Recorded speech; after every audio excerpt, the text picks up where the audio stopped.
আজকে সাবুদানা দিয়ে বানাচ্ছি কাঁচের মতো রাবড়ি রসমালাই, অথবা এটাকে বলতে পারেন সাবুদানা রসমালাই। এটা খুবই দুর্দান্ত স্বাদের একটা রসমালাই, যেটা বানানো খুবই সহজ। আর আমি গ্যারেন্টি দিয়ে বলতে পারি, যদি প্রত্যেকটা স্টেপ আপনারা পালন করে করেন রেসিপিটা, আপনাদেরও কিন্তু খুব ভালোভাবেই সফল হবে রেসিপিটা। কোনোভাবেই সাবুদানার বলগুলো শক্ত হবে না, একদম পারফেক্ট নরম তুলতুলে হবে।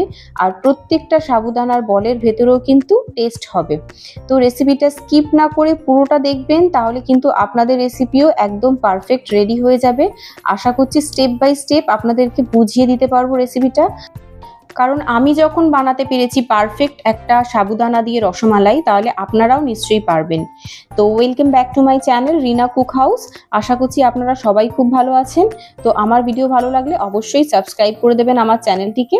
চলুন তাহলে রেসিপিটি শুরু করা যাক। আমি এখানে প্রথমেই ছোট দানা সাবু নিয়ে নিয়েছি 250 গ্রামের একটা প্যাকেট। এই প্যাকেটের সাবুটাকে আমি একটা বোলের মধ্যে একটা স্ট্রেনার বসিয়ে তার উপরে ঢেলে দিচ্ছি। স্ট্রেনারের মধ্যে দেওয়ার কারণ হলো সাবুদানাগুলো ধুতে খুবই সুবিধা হবে, না তো এমনি বলে ঢেলে ধোয়ার সময় কিন্তু সাবুদানাগুলো পড়ে যায়। তো এখানে আমি জল দিয়ে একবারই ধুয়ে নেবো, বারবার বেশি কচলিয়ে ধোয়ার দরকার নেই, হালকা করে একটু নেড়ে চেড়েই ধুয়ে নিলেই হবে। এতে নোংরাটাও পরিষ্কার হবে, আর সাবুদানার যে এক্সট্রা স্টার্চটা থাকে সেটাও কিন্তু খুব ভালোভাবে পুরোপুরি বেরিয়ে যাবে। তো ধোয়া কমপ্লিট হয়ে গেছে, এবার এই জলটাকে ফেলে দেব। দেওয়ার পর ওই একই পাত্রের মধ্যে আমি সাবুদানাটাকে ঢেলে নিচ্ছি। ঢেলে নিয়ে এটাকে একটু ভিজিয়ে রাখতে হবে। যেহেতু এটা ছোট দানার সাবুদানা, আমরা যদি আধ ঘন্টা থেকে 1 ঘন্টা ভিজিয়ে রাখি, সেটা সাবুর ওপর নির্ভর করে কিরকম কোয়ালিটির সাবু, তাহলে কিন্তু খুব ভালোভাবে ভিজে যাবে। আপনারা একটুখানি দেখে নেবেন। তো 1 ঘন্টা ভিজিয়ে রেখে দিয়েছিলাম, আমার সাবুটা কিন্তু এখানে খুব ভালোভাবে ফুলে গেছে। তো আপনারাও সাবুটা ভালো মতো ভিজেছে কিনা একটুখানি আঙুল দিয়ে চেপে দেখে নেবেন। যখন দেখবেন খুব ভালোভাবে মিশে যাচ্ছে, বুঝবেন সাবুটা কিন্তু রেডি হয়ে গেছে। আর সামান্য একটু দানা দানা ভাব থাকতে পারে, সেটাই কোনো অসুবিধা হবে না। এবার স্ট্রেনারের মধ্যে সাবুদানাটাকে আমি পুরো জলটা ঝরিয়ে নেওয়ার জন্য নামিয়ে নিচ্ছি। এই জল ঝরানোর স্টেপটা কিন্তু খুব ভালোভাবে অবশ্যই ফলো করতে হবে, কারণ সাবুদানার জলটা যত ভালো করে ঝরাবেন, তত কিন্তু ভালোভাবে আমরা বলটা রেডি করতে পারবো আমাদের রসমালাইয়ের জন্য। তো এটাকে ঢেকে এইভাবেই জল ধরতে আমি 1 ঘন্টা মতো রেখে দিয়েছিলাম। 1 ঘন্টা পর কিন্তু সাবুদানা থেকে পুরোপুরিভাবে জলটা ঝরে গিয়েছে। সাবুদানার মধ্যে আর কোনো রকমের জল নেই। তো 250 সাবু ফুলে অনেকটা হয়েছে, আমি এটা দিয়ে দুটো রেসিপি বানাবো, তাই অর্ধেকটা নিয়ে নিচ্ছি। আর অর্ধেকটা দিয়ে আর একটা আমি ডেজার্ট বানাবো, সেটা আমি আপনাদের পরের ভিডিওতে শেয়ার করব। তো আজকেই বাকি সাবুদানাটা নিয়ে আমি বানিয়ে নেবো রসমালাই। তো চলুন, এর মধ্যে আমি চিনি অ্যাড করে দিচ্ছি। সাবুদানার বলের মধ্যে যদি চিনি অ্যাড করে দেন আর অল্প একটু সামান্য নুন দিয়ে দেন, কিন্তু সাবুদানার বলটাও খুব সুন্দর টেস্টি হয়। সাবুদানার বলের ভেতরে দুধের মিশ্রণটা খুব ভালোভাবে ঢোকে না, কারণ সাবুদানা একটা জেলির মতো জিনিস। তো শুধু সাবুদানা যেহেতু, এর মধ্যে আমি একটু চিনি আর নুন দিয়ে এটাকে মিশিয়ে নিচ্ছি। সাবুদানার বলগুলোও কিন্তু খুব সুন্দরভাবে টেস্টি হবে, খেতে একদম ফিকা লাগবে না, খুব ভালোভাবে মেজারমেন্টটা বজায় থাকবে রসমালাইয়ের মধ্যে। আর আপনারা কতটা চিনি নেবেন সেই অনুযায়ী কিন্তু দেখে নিয়ে করবেন। আর এখানে আমি একটা ম্যাশারের মাধ্যমে ভালো করে ম্যাশ করছি। আপনাদের কাছে ম্যাশার না থাকলে যে কোনো গ্লাস নেবেন, গ্লাসের পেছন সাইডটা দিয়ে ভালো করে এইভাবে একটু মেরে মেরে মেখে নেবেন।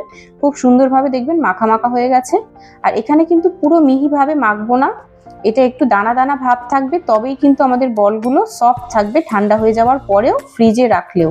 আর যদি পুরোপুরিভাবে আপনি এটাকে ব্লেন্ডার দিয়ে ভালো করে পিষে নিতে চান, অথবা মিক্সি জারের মধ্যে দেন, তখন কিন্তু খুবই শক্ত বল হয়ে যাবে। তো একদমই আমরা এটা কোনো মেশিনের ব্যবহার করব না, সম্পূর্ণ হাতের সাহায্যে আর গ্লাস বা কোনো ম্যাশারের মাধ্যমে যতটা হয় ততটাই ভালো করে মেখে নেব। এবার হাতের মধ্যে একটু তেল দিয়ে নিয়েছি, কারণ এটা খুব চিটচিটে হয়। দিয়ে এবারে ছোট ছোট সাইজের রসমালাইয়ের বল রেডি করে নেব।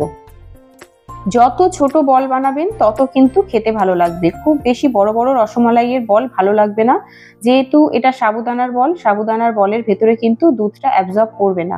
আমি বারবার বলছি ছোট ছোট বল বানাবেন, তবেই কিন্তু খেতে ভালো লাগবে। আর বলটা খুবই সফট হবে, আর যেহেতু একটু মিষ্টি মিষ্টি ভাব থাকবে আর গায়ে পুরো রাবড়ি মালাইটা লেগে থাকবে, সেই কারণে কিন্তু খেতে খুবই ভালো লাগবে। তো এই একইভাবে আমি সমস্ত বলগুলো রেডি করে নেব।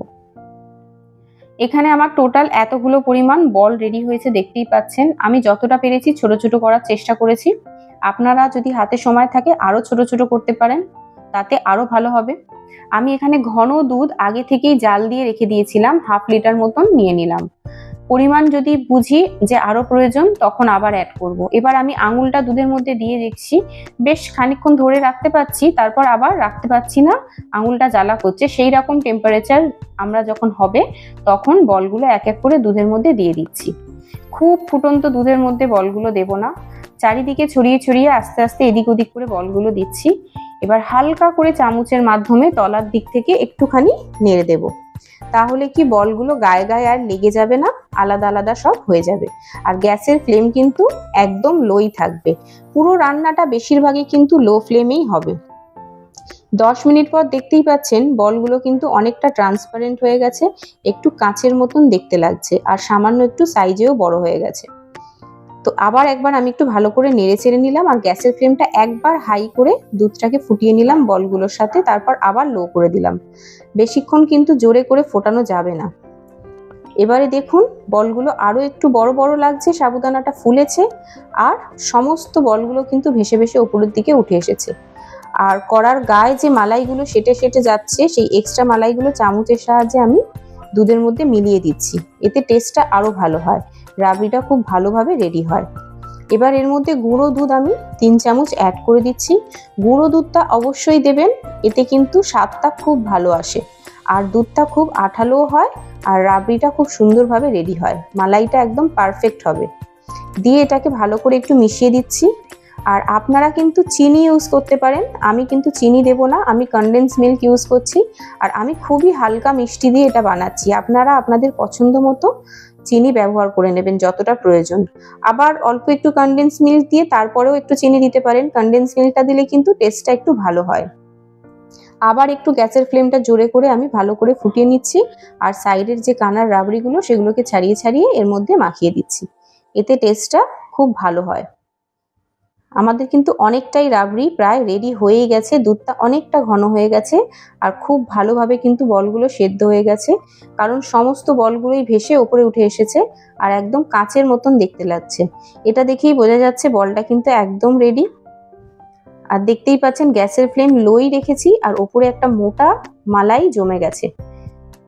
এবার একটা সাবুদানার বলকে আমি তুলে একটু 1 মিনিট ঠান্ডা করে তারপর হাত দিয়ে ধরে দেখাচ্ছি কতটা সফট, নরম আর তুলতুলে হয়েছে।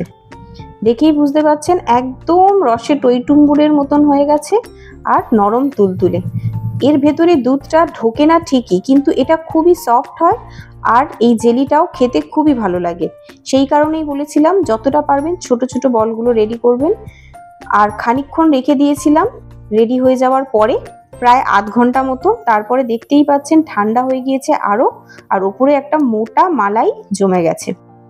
খুব সুন্দরভাবে রাবড়িটা রেডি হয়ে গেছে, আর সাইডের যে জমে ছিল কড়ার গায়ে গায়ে সেই মালাইগুলো কিন্তু সম্পূর্ণ উঠে আসছে, কারণ কড়াটা তখন গরম ছিল বলে ভালো মতো উঠছিল না। এখন কড়াটা ঠান্ডা হয়ে গিয়ে পুরো রাবড়িগুলো উঠে আসছে। খুব ভালোভাবে আমাদের রাবড়িটা রেডি হয়ে গেছে। রসমালাইটা দেখেই বুঝতে পারছেন কত সুন্দর দেখতে হয়েছে, কত লোভনীয়।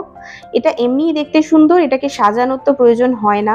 আমি তাও একটু পেস্তা বাদাম আর একটু কেসার ওপর থেকে দিয়ে দিচ্ছি, দিয়ে এটাকে আমি আবার চামচ দিয়ে ভালো করে পুরোটার সাথে মিশিয়ে দেব, তাতে খেতে খুব ভালো হয়, আর কেসারের যে ফ্লেভারটা সেটাও কিন্তু খুব ভালো লাগে। তো দেখুন কতটা সুন্দর লাগছে, আর কত সহজে কিন্তু আমরা এইভাবেই সাবু দিয়ে খুবই সুস্বাদু একটা রসমালাই বাড়িতেই রেডি করে নিতে পারি। আর আপনারা যদি প্রত্যেকটা স্টেপ ফলো করেন আমি যেভাবে বানালাম, আপনাদেরও কিন্তু রসমালাই খুবই পারফেক্টভাবে রেডি হবে। অনেকেই ভাবেন যে সাবুদানার রসমালাই কখনোই নরম থাকবে না, ঠান্ডা হয়ে যাওয়ার পর শক্ত হয়ে যাবে, অথবা সেটাকে রেফ্রিজারেটরে রাখা যাবে না, রাখলেই একদম নাকি রাবারের মতো শক্ত হয়ে যায়।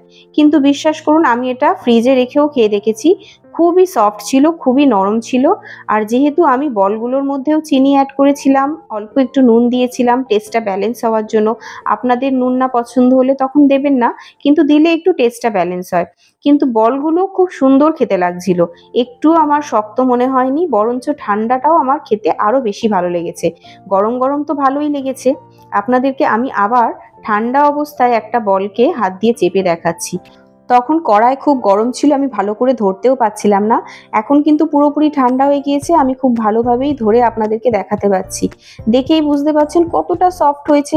আমি জাস্ট দুটো আঙুল দিয়ে প্রেস করলাম, একদম দুটো ভাগ হয়ে গেল। তো আপনারা দেখেই বুঝতে পারছেন যে এটা একদমই কিন্তু রাবারের মতো শক্ত হয়নি।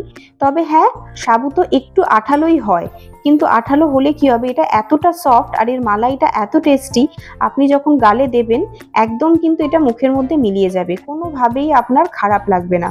আর এটা খেতেও খুব দারুণ টেস্ট হয়েছে। আমি নিজেও খেয়ে দেখলাম, দারুণ টেস্ট হয়েছে। আর খুব হালকা মিষ্টি দিয়ে আমি এটা বানিয়েছি, আপনারা আপনাদের পছন্দ মতো মিষ্টি দেবেন। তো ভিডিওটা আপনাদের কেমন লাগলো, আশা করছি ভালো লাগবে। অবশ্যই রেসিপিটা আপনারা ট্রাই করে আমাকে কিন্তু অবশ্যই কমেন্টে জানাবেন। এটা একটা নো ফেল রেসিপি, কোনোভাবেই ফেল হওয়া সম্ভব নয়। আপনারা ভালো করে চেষ্টা করবেন, অবশ্যই কিন্তু বানাতে পারবেন। অনেকেই ভাবে যে সাবুর রসমালাই কখনোই কিন্তু সফট হবে না, কিন্তু তা একদমই নয়, খুবই সফট হবে। আমার যখন হয়েছে আপনাদেরও নিশ্চয়ই হবে। আমিও ফ্রিজে রেখে খেতে পেরেছি, আপনারাও কিন্তু ফ্রিজে রেখে খেতে পারবেন। তা ভিডিওটা ভালো লাগলে অবশ্যই চ্যানেলটিকে সাবস্ক্রাইব করে দেবেন, একটা লাইক করে দেবেন, আর কমেন্টে আমাকে জানাতে ভুলবেন না। আর আপনাদের সাথে নিত্য নতুন রেসিপি নিয়ে আমি আবার চলে আসব। দেখা হবে আবার কালকে। আজকের মতো এতটাই, ততক্ষণের জন্য সবাইকে টাটা।